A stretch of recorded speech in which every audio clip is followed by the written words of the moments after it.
ओम नमः शिवाय। नमस्कार दोस्तों, स्वागत है आप सभी का आपके अपने यूट्यूब चैनल खुशहाल ज़िंदगी में। दोस्तों, हम बात करेंगे परिवर्तनी एकादशी की। परिवर्तनी एकादशी का व्रत भाद्रपद मास के शुक्ल पक्ष को रखा जाता है, जिसे कि जल जूझनी एकादशी के नाम से भी जाना जाता है या फिर इसे डोल ग्यारस भी कहते हैं। परिवर्तनी एकादशी के दिन व्रत श्रीहरि के मंत्रों का जाप और उनका अभिषेक करने से दुर्भाग्य भी सौभाग्य में बदल जाता है, कष्टों से मुक्ति मिलती है, पापों का नाश होता है, ग्रहों की अशुभता दूर होती है। ये व्रत अमंगल को दूर कर घर परिवार के लोगों को खुशियाँ प्रदान करती है तथा परिवर्तनी एकादशी व्रत के प्रभाव से जातक के कई जन्मों के पाप धुल जाते हैं। इस लोक में समस्त प्रकार की सुखों को भोगने के बाद वह व्यक्ति अंत में वैकुंठ लोक को प्राप्त करता है। दोस्तों, आप सभी को पता है कि इन दिनों चातुर्मास आरंभ हो चुका है और इन 4 महीने में भगवान श्री हरि विष्णु शयन करते हैं। पूरे 4 महीने के बाद देवउठौनी एकादशी के दिन भगवान विष्णु निद्रा का त्याग करते हैं। तो इस बीच में भाद्रपद मास के शुक्ल पक्ष की जो एकादशी है, इस दिन भगवान विष्णु निद्रा अवस्था में करवट लेते हैं। इसीलिए इस एकादशी को परिवर्तनी एकादशी कहा जाता है।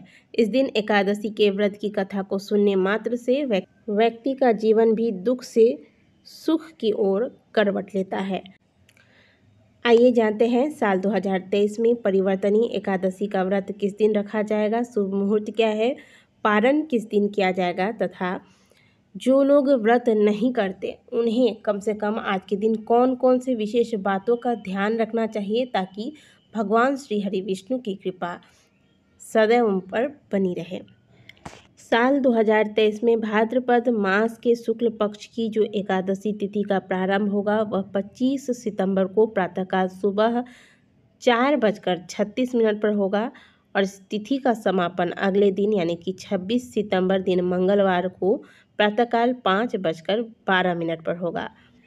तो ऐसे में एकादशी व्रत किस दिन किया जाए, इसे लेकर काफ़ी असमंजस की स्थिति बनी हुई है। कुछ लोग 25 को एकादशी बता रहे हैं, कुछ लोग 26 को, क्योंकि 25 सितंबर को पूरे दिन प्रातःकाल से लेकर पूरे दिन पूरे रात एकादशी तिथि है। ऐसे में गृहस्थ लोगों को 25 सितंबर को ही एकादशी करने की सलाह दी जा रही है। वहीं 26 सितंबर को जो साधु संत हैं या फिर वैष्णव संप्रदाय के लोग हैं वो लोग परिवर्तनी एकादशी का व्रत करेंगे। लेकिन शास्त्र की बात करें तो हमेशा द्वादशी युक्त एकादशी के व्रत को धारण करना चाहिए। 26 सितंबर को एकादशी की तिथि है जो वह प्रातःकाल लगभग 5 बजे के बाद ही समाप्त हो जाएगी और फिर पूरे दिन द्वादशी तिथि रहेगी। तो इसीलिए व्रत को लेकर काफ़ी असमंजस की स्थिति बनी हुई है। कुछ लोग 25 सितंबर को व्रत रख रहे हैं तो कुछ लोग 26 सितंबर को। तो आप दोनों में से किसी भी दिन व्रत रख सकते हैं, लेकिन शास्त्रों की माने तो जो द्वादशी युक्त एकादशी होती है वो ही शुभ मानी गई है। तो कुल मिलाकर कहें तो इस बार 2 दिन एकादशी के व्रत आपको प्राप्त हो रहे हैं, 25 सितंबर और 26 सितंबर। 25 सितंबर को गृहस्थ लोग व्रत रखेंगे, 26 सितंबर को साधु संत या वैष्णव लोगों का व्रत होगा। तो व्रत 2 दिन है तो एकादशी के जो नियम हैं वह 3 दिन के होते हैं। 10वीं तिथि से ही एकादशी के नियमों का प्रारंभ हो जाता है। तो जो लोग 25 सितंबर को व्रत रखेंगे उन्हें 24 सितंबर को और जो 26 को व्रत रखेंगे उन्हें 25 सितंबर को 10वीं तिथि के नियमों का पालन करना है। यानी कि इस दिन आपको बाल धोकर स्नान करना है, शुद्ध सात्विक भोजन लेना है, ब्रह्मचर्य का पालन करना है। इसके बाद अगले दिन यदि आप 25 को व्रत करते हैं तो 25 को, अगर आप 26 को कर रहे हैं तो 26 को आप सूर्योदय से पहले उठें, घर की साफ़ सफाई करने के बाद स्नान करें, स्नान के बाद शुद्ध वस्त्र धारण करें। आज के दिन कोशिश करें कि पीले रंग के वस्त्र धारण करें। जो लोग व्रत नहीं करते और जो लोग व्रत करते हैं उन सभी को कुछ विशेष बातों का आज के दिन ध्यान रखना है। जैसे कि आज के दिन श्री हरि विष्णु की पूजा विशेष तरीके से आपको करनी है। विशेष तरीके से कैसे?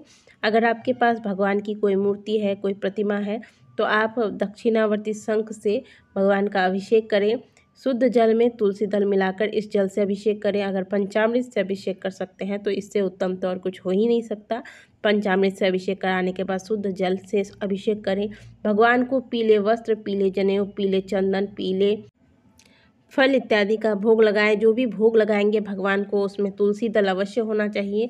और एकादशी तिथि में भगवान को भी अनाज का भोग नहीं लगाया जाता, तो ध्यान रखिएगा आज के दिन केवल भगवान को फल व मेवे का भोग लगाएं और इसमें तुलसी के पत्ते अवश्य डालें।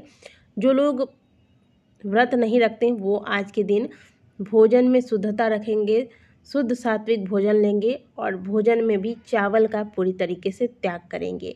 आज के दिन बैगन, मसूर दाल, प्याज, लहसुन इत्यादि का त्याग करें, ब्रह्मचर्य का पालन करें और जितना हो सके भगवान की कथा का श्रवण करें। ओम नमो भगवते वासुदेवाय मंत्र का जाप करें।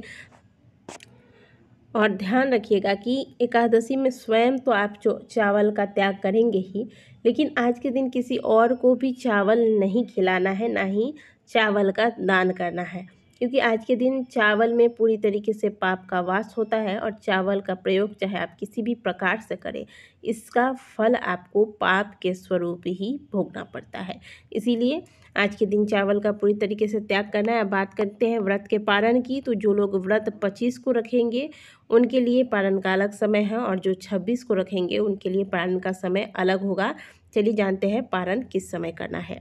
सबसे पहले बात करते हैं जो लोग 25 सितंबर को एकादशी के व्रत को धारण करेंगे उन्हें पारण कब करना है। 25 सितंबर को जो गृहस्थ लोग एकादशी व्रत का पालन करेंगे उनके पारण का समय होगा 26 सितंबर दिन मंगलवार सुबह 10:45 से लेकर 11 बजे तक का जो समय है यह पारण के लिए शुभ है। इससे पहले हरिवासर लगा रहेगा। और जो लोग 26 सितंबर को एकादशी व्रत को मानेंगे उनके लिए पारण का समय होगा 27 सितंबर दिन बुधवार सुबह 6:20 से लेकर 6:40 तक। इस समय में आपको व्रत का पारण कर लेना है। जैसा कि हमने आपको बताया कि एकादशी में नहाय खाए से लेकर व्रत और पारण ये 3 दिन का नियम होता है, तो आपको व्रत के पारण का जो शुभ मुहूर्त बताया गया है इस बार बहुत कम समय मिला है पारण के लिए। इसी बीच आपको कुछ भी हो सके आप प्रसाद ही खा के व्रत का पारण अवश्य कर लीजिएगा। तो आशा करते हैं कि दी गई जानकारी आपको अच्छी लगी होगी। वीडियो अगर अच्छी लगी है तो वीडियो को लाइक कीजिएगा, कमेंट बॉक्स में हर हर महादेव अवश्य लिखिएगा। मिलते हैं आपसे अगली वीडियो में, तब तक के लिए ओम नमः शिवाय, हर हर महादेव।